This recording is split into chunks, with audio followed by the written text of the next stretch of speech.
Welcome to the Burn City Sports post-game show as the Arizona Cardinals are now 3-10 after defeating the Pittsburgh Steelers 24-10, and the Steelers fell to 7-5. I'm your co-host Damian Adams here with my guy Alec Cipollini. What's going on, Alec? It was a pretty interesting game. We had like two 40 plus minute rain delays, but the Cardinals pulled it out. I was shocked. I mean, the game pretty much changed when Kenny Pickett came out of the game, but we'll discuss more as we move forward. Yes, and that definitely was a big moment in the game. He went out with that ankle injury for sure. What did you see from the Cardinals in this one that we haven't seen throughout the season?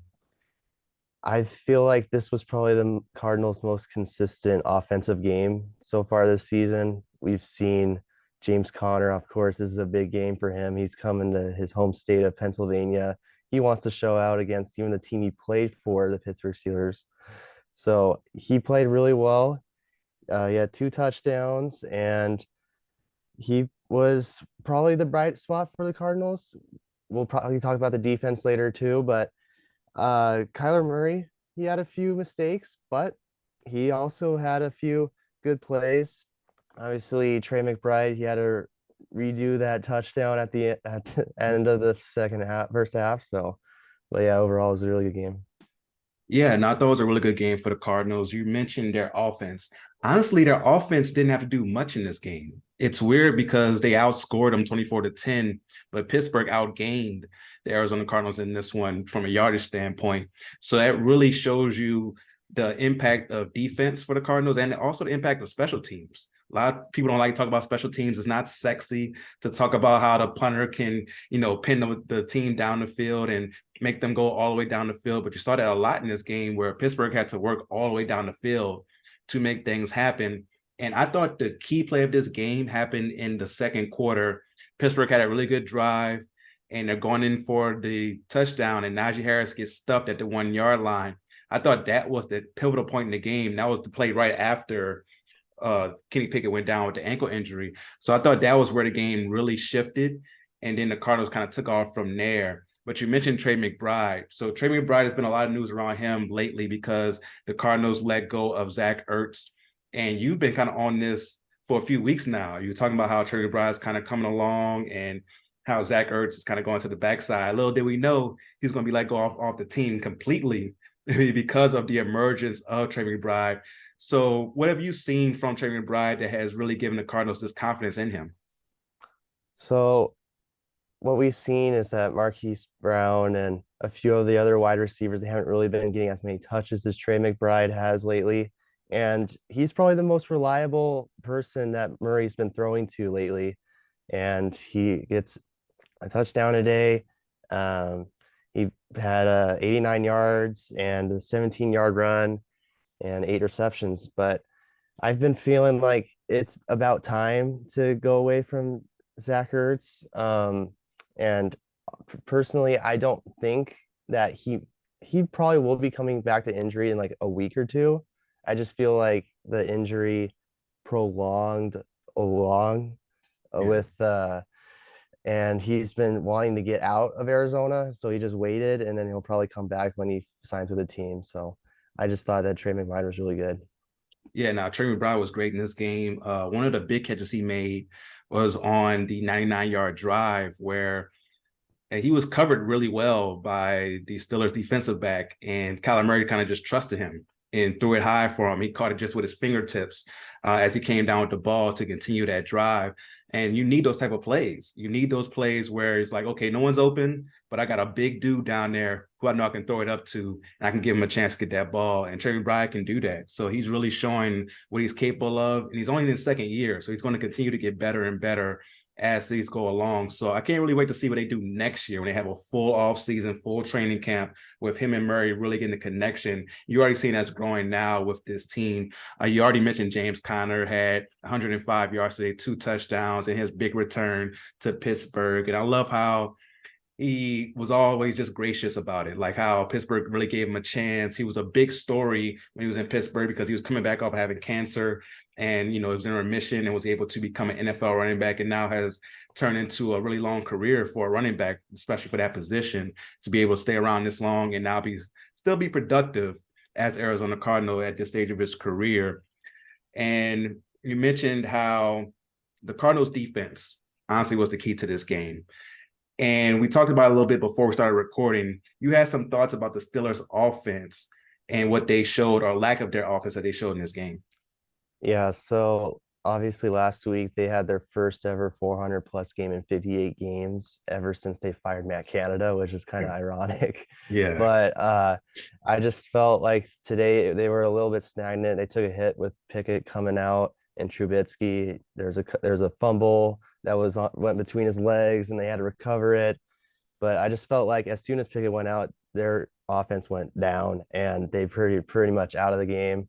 Uh, when you look at their stats right now, they had 317 yards, which is more than the Cardinals did. But at the same time, I just felt like it was very stagnant. Of course, Deontay Johnson, he had that touchdown in garbage time, but the game was pretty much over by then. Yeah. So I just thought their offense was a little stagnant. And who knows? I don't blame Steelers fans for blaming Matt Canada, but at the same time, I don't think their issues are all gone yet. Yes, we even had somebody respond to one of our tweets saying that it wasn't just Canada's fault. Like it was a frustrated Steelers fan respond to one of our tweets saying that it wasn't just Canada, the team sucks, period, which is strong, right? Because they're still right there in playoff contention in the AFC. Depending on the rest of the results today, they'll still be right there in the wild card window at 7-5. Which we cannot say for the Cardinals. So if you're a Steelers fan out there watching, sometimes, you might take a loss here or there, but you still have a very good team that hasn't been under 500 since Mike Tomlin took over. So that's remarkable to think about the fact that you guys have always been in contention for a playoff spot each and every year, which Cardinals fans cannot say, especially this year, going in at 3-10 right now. So do you think that the game was more about the poor play of the Steelers offense or the good play of the Cardinals defense? I feel like ever since that Kevin Strong tackle at the 1 yard line at like right at the end red zone, I was just like, yeah, this is the Cardinals are back. Last week, the Rams pretty much picked them apart. And today I felt like they just went right back to where they were against the Falcons and against the Texans. I just felt like they were very stable. And Kevin Strong had a good game. There was a couple fumbles, and they gave Trubisky a lot of problems. Obviously, he came in the game cold, so you can't really expect much from him. But I just felt like, let's see here. I just felt like Jalen Thompson had a good game. He had 7 tackles. Josh Woods was a guy who I felt like came up big, 11 tackles with a few other let's see Buttle Baker had 8 tackles, Jalen Thompson 7 tackles. Like I just felt like the whole group together came together and pieced together a good performance. So yeah, no, they definitely came together, and you knew going into this game that the Steelers want to run the ball. That's what they do. Like they've been a running team pretty much forever. Like as long as you think of the Pittsburgh Steelers, you always think of good running backs and a good running game that sets up the pass. And the way the game started out, we thought that was going to be it, right? They came out the first possession, few runs, did a play action pass down the field and got into the red zone, pretty much 3 plays on that first possession. But then after that, it seems like the Cardinals kind of settled down, adjusted. And then even when they had that good drive, they were able to get that really big stop on 4th and goal to stop Najee Harris from getting into the end zone, which I'm happy that happened, but my betting article, I said that Najee Harris is going to get a touchdown. So that one kind of went against me on that one. But it was a good performance by the Cardinals. It's something that they can really build on going forward. I've talked about how I haven't really been impressed with this coaching staff. And going into this year, they were going to be kind of getting a free ride because the expectations were so low. We knew Kyler Murray was going to miss, the first half of the season with his ACL recovery. And we knew the team didn't have the talent of other NFL teams. So the expectations were low. And the coaching staff, when the expectations are low, people aren't really looking to them to say like, oh, okay, what are they doing? Right? What are they doing right? What are they doing wrong? Now, see, for this game, it seems like they had a plan B. I feel like that's been the big thing this whole year is what happens after those first 15 plays when you have everything scripted and everything is planned out. what happens after that? And I feel like today they did a better job of having a plan B and plan C ready for the Steelers.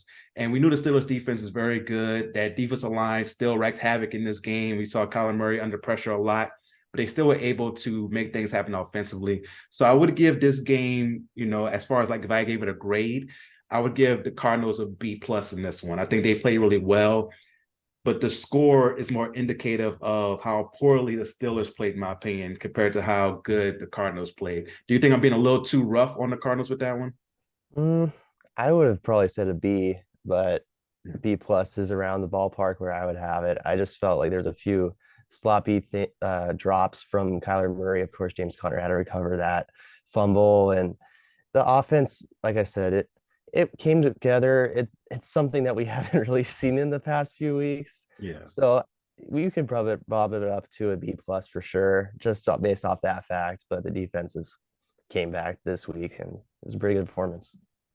And is there anything that you're looking forward to seeing for next week from this Cardinals team that can maybe help just build some momentum going into next season?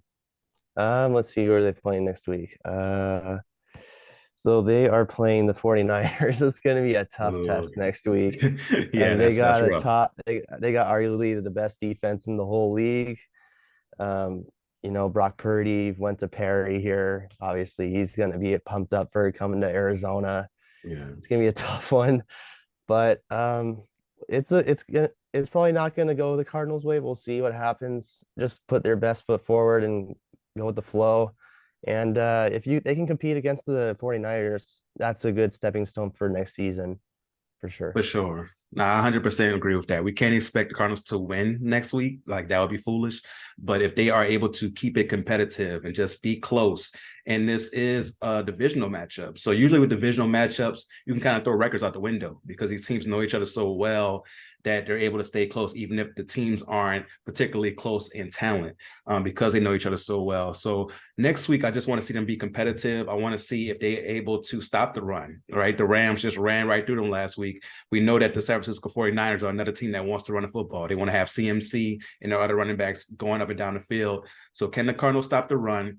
And on offense, can their offensive line hold up against Nick Bosa and company for the San Francisco 49ers? That's going to be the big thing going into next week. So this was our first post-game breakdown, or Burn City Sports post-game show for the Cardinals. We will continue to bring this to you each and every week until the end of the season.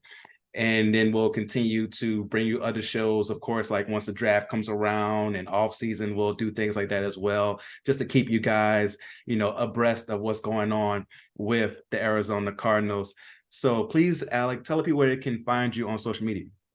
So you can follow me at Alec Cipollini, Alec Cipollini, all in one on Twitter. And tomorrow I get Coyotes Press access, so that's gonna be fun. If you guys care for content like that, I'm surely gonna give you guys what you guys want to look for. Yes, sir. So yes, here at Burn City Sports, we're not just the Cardinals. We also cover the Suns, the Coyotes, everything Arizona State, Phoenix Mercury, Phoenix Rising, anything Phoenix sports. We have you here covered at Burn City Sports. So make sure you follow Burn City Sports on all social media platforms and check out burncitysports.com, where you'll get that inside coverage of the Coyotes. You'll get the inside coverage of the Phoenix Suns, which I'm a part of from time to time as well. You can check out Burn City Suns Talk here on the Burn City Sports YouTube channel, and follow me on all social media platforms at The Real Deal WDA. That's The Real Deal, W as in whiskey, D as in Delta, and A as in Alpha.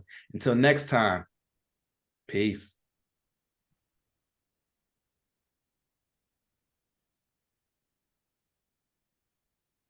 We good?